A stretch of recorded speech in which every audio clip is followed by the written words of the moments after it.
de Brogne, un moine inspirant. Bonjour à tous, mes amis catholiques.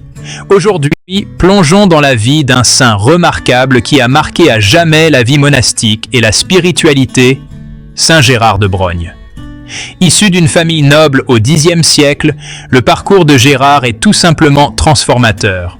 Au départ, Gérard s'engage dans une carrière militaire, une voie qui semblait convenir à son rang. Cependant, la mort de son père devient un tournant décisif dans sa vie. Il décide de renoncer aux ambitions du monde et d'embrasser la vie monastique. Son voyage spirituel commence au monastère bénédictin de Saint-Denis, près de Paris. C'est là qu'il reçoit sa formation spirituelle initiale. Motivé par sa foi nouvelle, Gérard retourne dans son domaine familial et fonde l'abbaye de Brogne. Mais cette abbaye n'est pas n'importe laquelle. Elle devient un véritable moteur de la réforme monastique.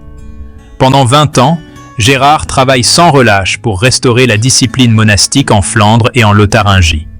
À la demande du comte de Flandre, il réforme de nombreuses abbayes tombées dans le laisser-aller. Mais Saint Gérard n'était pas seulement un homme de règles et de réformes. C'était un homme d'une profonde spiritualité et d'une grande sagesse. Il conseillait souvent ses frères moines en disant « Ne soyez pas trop riches ni trop nombreux, mes fils. Privilégiez la qualité à la quantité. Croyez-moi, la richesse et la prospérité attirent inévitablement l'envie des princes. » De telles paroles résonnent encore aujourd'hui, nous rappelant les vertus d'humilité et de simplicité.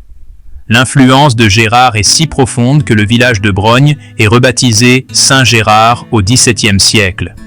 Sa fin paisible survient dans l'abbaye même qu'il a fondée, dans la province de Namur, à quelques kilomètres seulement de Maredsous. Son héritage continue d'inspirer, et en 1131, lors du concile de Reims, Gérard est canonisé, reconnaissant sa vie sainte et ses contributions importantes à l'Église. L'histoire de Saint Gérard est un témoignage de la puissance de la foi et du dévouement. Il a transformé non seulement sa propre vie, mais aussi celle d'innombrables autres, les ramenant à l'observance de la règle de Saint Benoît. Sa nature douce et conciliante a fait de lui une figure aimée, capable de combler les fossés et d'apporter des changements significatifs. Alors, en nous souvenant de Saint Gérard de Brogne aujourd'hui, inspirons-nous de sa vie.